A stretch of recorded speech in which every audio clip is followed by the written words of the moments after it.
বাবা মই বহুত দূৰৰ পৰা আহিছো আবে কিমান দূৰ তই মংগল গ্ৰহৰ পৰা আহিছ নেকি লাইনত থাক ঐ শুনচোন সেই বাবাজনে বোলে চবৰে ফিউচাৰ চাই দিয়ে আমিও বল চাই লওঁ আমাৰটো হয় জানো বলচোন বল বল বল অকল বা তাৰিফে লিখা আছে উন্নতি একো নাইতো বাবা বাবা মোৰটো চাই দিয়ক না তোমাৰতো দুটা কি বয়ফ্ৰেণ্ড হে আপুনি কেনেকৈ গম পালে আৰে মই চব জানো মই ৱাইফাই বাবা ফুল টাৱাৰ হ'ব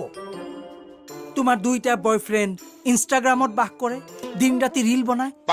আৰু দুইটাৰ ইয়াত দাড়ি আছে মৰমৰে অজুহাত সামৰি থভিমান ৰাখি থবুকুতে জমে নিনিয়ালে মই এখন তোৰ কলীয়া পূজাৰী